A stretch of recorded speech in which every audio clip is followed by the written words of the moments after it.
Magandang buhay at naritong muli ang inyong matinik at ang musikero upang magatid na naman ang kaalaman sa larangan ng matematika. Ang ating pag-uusapan, application of derivatives at ito ang part 1 ng ating sesyon. Pero bago natin simulan ang ating programa, ang ating diskusyon, kung maaari lamang mga kaibigan, pakisubscribe na muna ng ating channel, pakipress ng notification bell and at the same time, ng like nang sa gayon ay lagi po kayong updated sa aming mga videos. Ngayon naman ay maaari na po nating simulan ang ating diskusyon. Applications of derivatives. Yan ang ating pag-uusapan. At ang ating mga objectives. At the end of the chapter, the students would be able to apply calculus to solve business, economics, engineering, and social sciences problems. Solve application problems involving derivatives and related rates. Solve optimization problems with emphasis on business, engineering, and social sciences applications. Ngayon naman ay ating tatalakayin ang ating mga procedures. Procedure on how to solve time rate problems. Different types of problems involving the use of derivatives are the time rates problems. In solving a problem under time rates, the following steps are to be considered. Draw a figure when necessary. Kailangan muna nating ma-visualize ang ating problem na kailangan bigyan ng katugunan o solusyon. Kailangan ma-figure out natin ang dating ng ating problem. Pangalawa, formulate equation. Third one, differentiate with respect to time. Kasi nga, time rates ang ating pinag-uusapan. Substitute the condition instant to the equation. And then para sa ating important note, substitute the given values only after differentiating. Ngayon naman ay maaari na nating simulan ng mga worded problems natin. Sa ating worded problem number 1, ang ating given problem, the sum of two positive numbers is 50. What are the numbers? If their product is to be the largest possible. Para sa panimula ng ating solusyon, let x and y be the two positive numbers and p as the product of x and y. Now let us try to formulate. X plus y is equal to 50 kasi nga ang sum ng two numbers natin is equal to 50. At ang dalawang numbers natin, nag-assume tayo na x and y. Now if we're going to add them, x plus y is equal to 50. And then y is equal to 50 minus x. We have transposed x to the right-hand side of the equation. That is why we have now y is equals to 50 minus x. And let us consider it as equation 1. P is equal to xy as our equation 2. Next move. Substitute equation 1 in equation 2. In order to do that, ito ngayon ang magiging kaantungan ng ating equation. P is equal to x times 50 minus x. Kasi nga ang value ng y is 50 minus x eh. Ang p sa equation 2 natin is x times y. So ang y ay ipapalitan lamang natin ng 50 minus x. That is why we have arrived with 50 minus x, then to be multiplied by x. That is equal to p. Or p is equal to x times 50 minus x. And then simplify. We need to multiply x to 50 minus x. So, paano ba nangyari yun? X times 50 and x times negative x. That is why we have now 50 is equal to 50x minus x squared. Next move. we need to differentiate now P with respect to X so that we can have now dP over dx is equal to 50 minus 2x sapagkat ang derivative ng 50x is 50. Ang derivative ng x squared is 2x. That is why we have now our equation as dP over dx equals 50 minus 2x. And then, isa-set natin ang dP over dx be equal to 0. That's our next move. Lagi natin ginagawa yan. In this case, ang dP over dx is magiging 0 muna ang value. Kailangan nating iset ang dP over dx be equal to 0. Next move, after ng 0 is equal to 50 minus 2x, we need to transpose 50 to the left-hand side. So magiging negative 50 yan sa left-hand side. Then next move, negative 50 divided by negative 2. I think that is equal to 25 ang value ng ating x. X now is equal to 25. Substitute the value of x is equal to 25 in equation 1. So ito yung ating equation 1. Y is equal to 50 minus x. Kaso ang x may value na eh. That is 25. So 50 minus 25, I think. So y is equal to 50 minus 25. Y is equal to 25. Thus, the numbers that we're looking for are both 25. X is equal to 25 and y is equal to 25. At yan ngayon ang mga sagot na ating inaanap para sa ating worded problem number 1.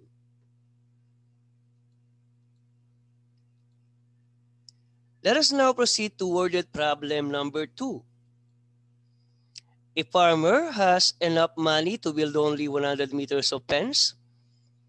What are the dimensions of the field he can enclose the maximum area? First solution.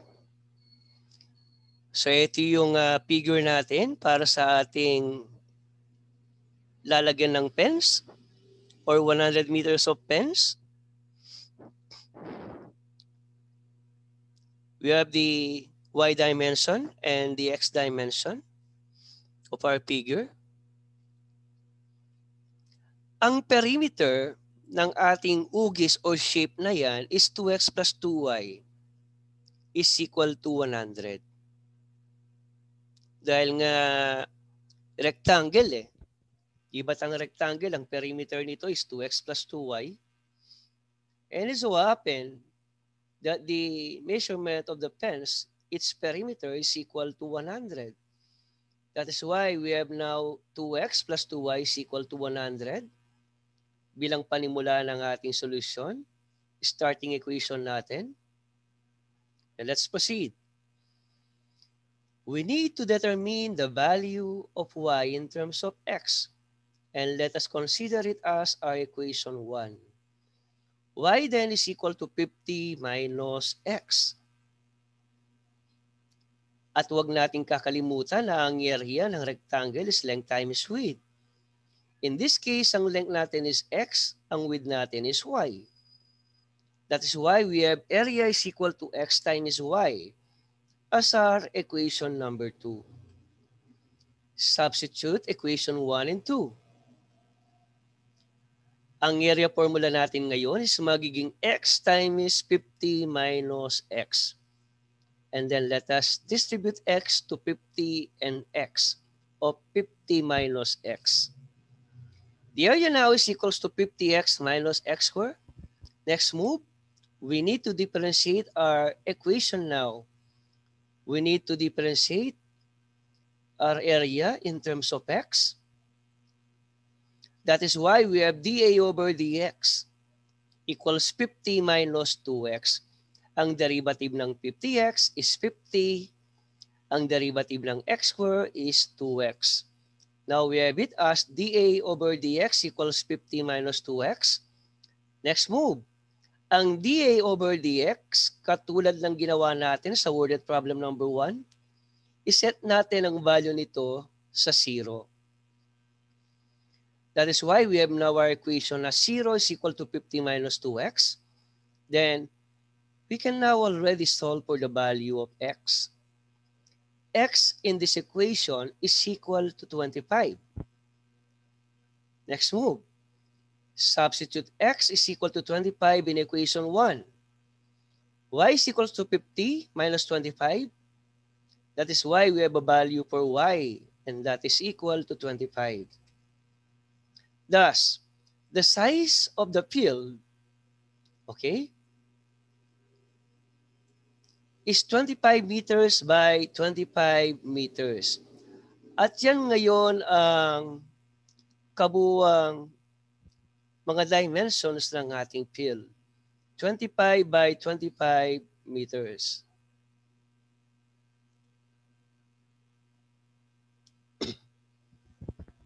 Okay? 25 by 25 meters ang ating mga dimensions ng ating worded problem number 2. Okay, let's proceed to our next problem. So, tingnan nyo munang maigi ang ating worded problem number 2. Okay, let's proceed to worded problem number 3.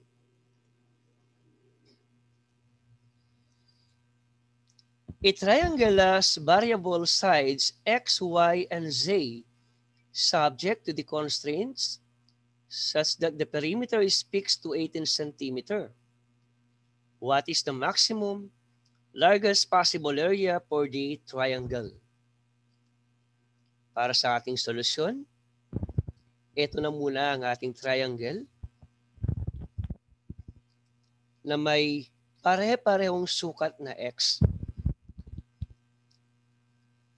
And I think this is an equilateral triangle.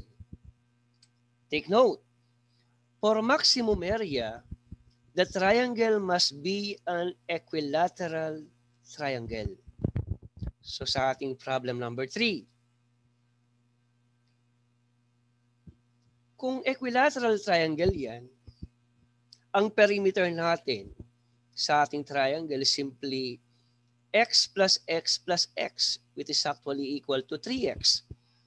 And it so happens that the perimeter of our triangle is equal to 18. That is why 3x is equal to 18. And then we can already calculate now for the value of our x, and that is equal to 6. Tandaan ang formula ng area ng equilateral triangle, 1/2 of x squared sine theta. Direct substitution, mahanap na natin ngayon ang ating maximum largest possible area for this given triangle. At ang ating sagot, 15.59. 15.59 square centimeters. Okay, let's proceed to our worded problem number 4. The cost C of a product is a function of the quantity x of the product C of x equal x squared minus 4,000 plus 50. Find the quantity for which the cost will be minimum. Solution. So, copyin muna natin ang ating equation. C is equal to x squared minus 4,000x plus 50. So, lagyan natin ng x yung ating given, no? So, this is 4,000x plus 50. So, nakalimutan i-type yung x sa given natin. Yan. Okay, proceed. The derivative of C with respect to x is equal to 2x minus 4,000. Kasi nga, kailangan natin mag-differentiate eh. Ang derivative ng C is dc over dx. Ang derivative ng x squared is 2x. Ang derivative ng 4,000x is 4,000. Ang 50 naman, dahil constant yan, 0 na lang. And then, katulad ng ginawa natin sa mga previous problems natin, lagi nating sineset ang ating derivative, ang ating function sa 0. dc over dx must be equal to 0. Kailangan nating set sa 0 yan. So, ang ating equation ngayon is 0 equals 2x minus 4,000. And then 2x equal to 4,000. X is equal now to 2,000 units. Ang ibig sabihin yan, ang ating sagot, 2,000 units is the quantity na ating inaanap for which the cost will be minimum. Proceed. Let's try our example number 5 or worded problem number 5. What is the allowable error in measuring the edge of the cube that is intended to hold 8 cubic meters? If the error of the computed volume is not to exceed 0.03 cubic meters. Solusyon? Ang volume ng ating given is actually x cube dahil cube yan eh. Okay? So ang volume is always s cube. Dito ang ginamit natin is x. And that is our equation 1. So we have to differentiate now both sides with respect to its individual variable. So i-differentiate ko ang volume in terms of x sa left-hand side. That's why we have now dB is equal to 3x squared dx as our equation 2. Kaya pwede namang isulat yan ng dB over dx equal to 3x squared. Kaya nga lang in this situation, we wrote it as dB is equal to 3x squared dx. Pwede naman. So yan ang ngayon ng ating equation 1. Equation 2 I mean. Ang equation 1 natin is b is equal to x cubed. At ang ating equation 2 is dB is equal to 3x squared dx. Substitute b is equal to 8 in equation 1. So may value kasi ang b natin eh. That is 8 cubic meters. So sa equation 1, 8 now is equal to x cubed. Now if we're going to calculate for x, that is equal to 2. From the equation x cubed is equal to 8. Ang cube root kasi ng 8 is 2 lamang. Substitute dB is equal to 0.03 and x is equal to 2 in the equation 2. So ito yung mga given natin. Yan. 0.03 cubic meters. So yun ang value ng ating dB. And then, ang value naman ng ating x is equal to 2 sa ating equation 2. Bakit kailangan natin mag-substitute? Kasi nga, need natin ang value ng dx. And so happen na ang value ng ating dx is equal to 0.0025 meters. Yan kasi ang ating inaanap na allowable error. Ang function ng dx in our problem is the allowable error.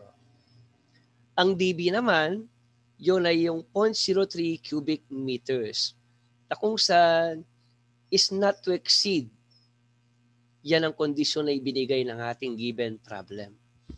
So let us now proceed to worded problem number 6. The coordinates x and y in feet of a moving particle P are given by x is equal to cosine of t minus 1 and y is equal to 2 sine t plus 1, where t is the time in seconds. So lagay natin, no? Wala yung variable na t, where t is the time in seconds. Now, at what extreme rates in FPS is P moving along the curve?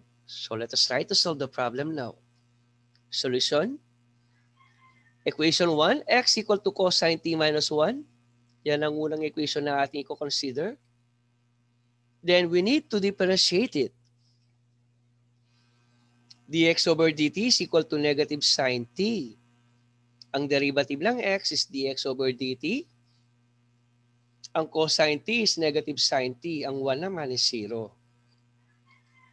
Note, dx over dt is maximum if sine t is equal to negative 1. Okay, proceed. dx over dt is equal to negative times negative 1. Kasi nga, ang value ng sine t is negative 1 na eh. Okay? So, substitution tayo dito. So, dx over dt now is equal to 1. Now, let us proceed to y is equal to 2 sine t plus 1. Let's differentiate it. Ang derivative ng y is dy over dt. Ang 2 sine t naman is 2 cosine t, while ang 1 naman is 0. That is why we have now this equation dy over dt is equal to 2 cosine t. Note, dy over dt is maximum if cos t is equal to 1. Then dy over dt is equal to 2 times 1 equals 2. Substitution process tayo dyan, no? Finally, thus the extreme rates are 2 and 1. At yan ngayon ang mga extreme rates na ating hinahanap para sa ating worded problem number 6 under ng application of derivatives. Let us try now our worded problem number 7. The cost of fuel in running a locomotive is proportional to the square of the speed and is $25 per hour for a speed of 25 miles per hour. Other costs amount to $100 per hour regardless of the speed. What is the speed which will make the cost per mile a minimum? So yan ang tanong. Ang ating solusyon, kailangan muna nating mag-let and use variables. Let us use C as the total cost per hour. While ang N naman is the speed in miles per hour.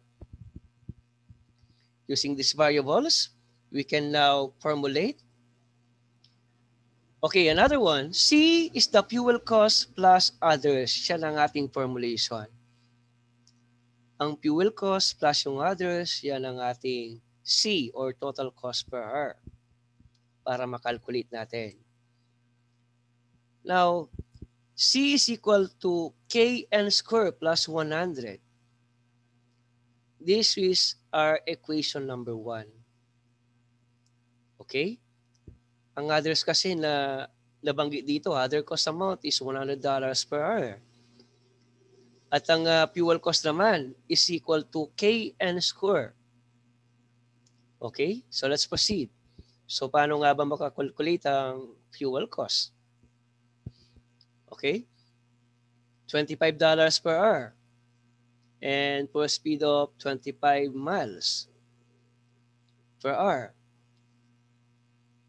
Paano i-calculate yung fuel cost? So tingnan natin. Fuel cost is actually equal to Kn squared. So yan na ang ating formula sa fuel cost. So with the use of this fuel cost formula, pwede nating actually calculate ang ating value per K. Ang fuel cost, alam naman natin ang value. Diba? So if the fuel cost is 25 pesos and the value for N is 25 miles per hour, using this equation, we can actually solve for the value of K, which is actually just a constant. Ano kaya ang value ng K natin? K is equals to 1 over 25. After then, substitute K in equation 1. So sa ating equation 1, papalitan natin ngayon ang value ng K, which is equals to 1 over 25. So that our equation now is C is equals to 1 over 25 of N squared plus 100. Next move. Let X be the total cost per mile. That is our second step. Kung ating i-analyze ng maayos ang ating worded problem number 7, X is equal to total cost per hour divided by speed in miles per hour. Proceed. Yan. So X now is equal to 1 over 25 of N squared plus 100 all over N. Di ba ang speed in miles per hour is N? Okay. Total cost per hour natin is 1 over 25 of N squared plus 100. Kasi nga ang X is equal to C over N. Actually, yung total cost per hour natin, ito yung C, no? So, linawin ko lang. Total cost per hour natin, ito yung nasa baba. and speed in miles per hour. Ito naman siya. Okay, so let us now proceed or continue our solution process. Simplify natin ang ating equation. Try ninyong i-simplify yan gamit ang mga ballpen ninyo at papel. And i-apply ninyo ang natutunan ninyo sa algebra. X equal to n over 25 plus 100 over n. And then let us now differentiate x with respect to n. dx over dn is equal to 1 over 25 plus negative 100 over n squared. Ang derivative ng n over 25 is 1 over 25. Ang derivative naman ng 100 over n is negative 100 over n squared. Ang derivative ng x is dx over dn. And then, katulad ng dati, para ma-determine natin ang value ng ating n, kailangan ng dx over dn is iset natin sa value ng 0. And that's it. Finally, simplify ang equation. N squared is equal to 2,500. And if we're going to extract the square root of both sides, n now is equal to 50 mph. Speed in miles per hour. So 50 miles per hour. Finally, ang value ng ating n, 50 miles per hour. And that is our worded problem number 7. Let us now proceed to our worded problem number 8. The hypotenuse of a right triangle is 15 meters. Find its maximum area.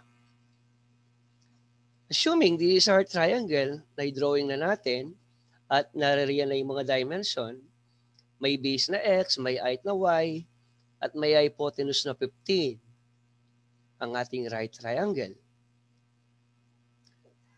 Okay, idea lang, no? Paano magiging maximum yan? Ang ating right triangle, ang area nito. Kailangan sa totoo lang, no? Int lang. Isosceles yan. Okay? Pero kailangan mag-calculate tayo. Hindi pwedeng sasabihin lang natin na isosceles dapat yan.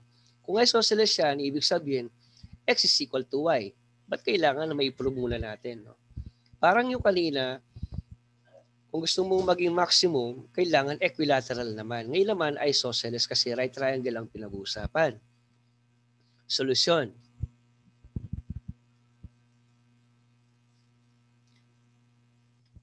Take note of the Pythagorean theorem.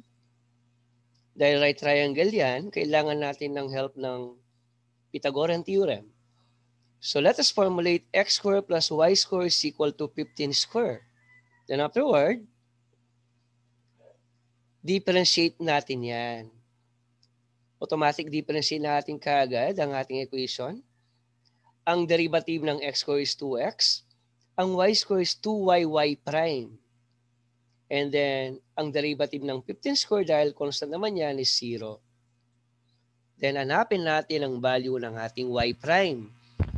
Yan ngayon ang application ng napag-aralan ninyo gamit ang implicit differentiation. So, ang na-compute nating value ng y prime is equal to negative x over y. And tatawagin natin itong equation number 1. And then, alam naman nating lahat na ang formula ng area ng triangle is base times height divided by 2. In this case, ang area formula natin is x times y divided by 2.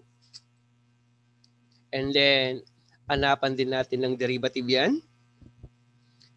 Let us solve for the derivative of the area with respect to x. dA over dx equal now to 1/2 of the sum of xy prime and y times 1. Ang xy is nasa product form. So alam naman natin ang formula ng product form pagdating sa derivative. Product form ang xy natin or x over 2 times y over 2.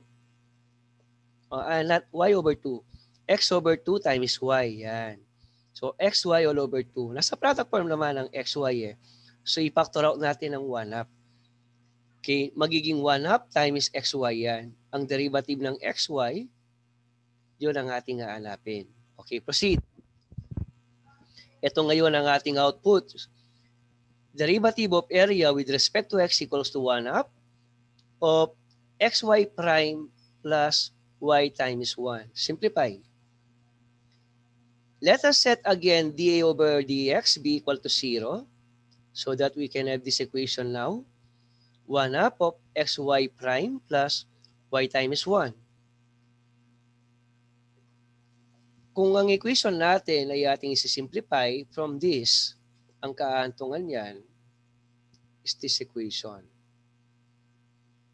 Mahanap natin ang value ng ating y prime is equal to negative y over x as our equation 2. Again, application na naman yan ang napag-aralan natin sa implicit differentiation. Parang yung equation 1, implicit differentiation. Pagdating dito, implicit differentiation pa rin. Okay, proceed. Equate equation 1 and equation 2. Kung papansinin, pareho naman silang y prime eh. Ang y prime value natin sa equation 1 is negative x over y. Equation 2, negative y over x. So let us equate them.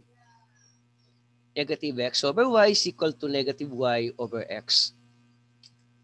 Hanggang sa ma-prove natin na ang value ng x is equal to y or mahanap natin na ang value ng x is also y.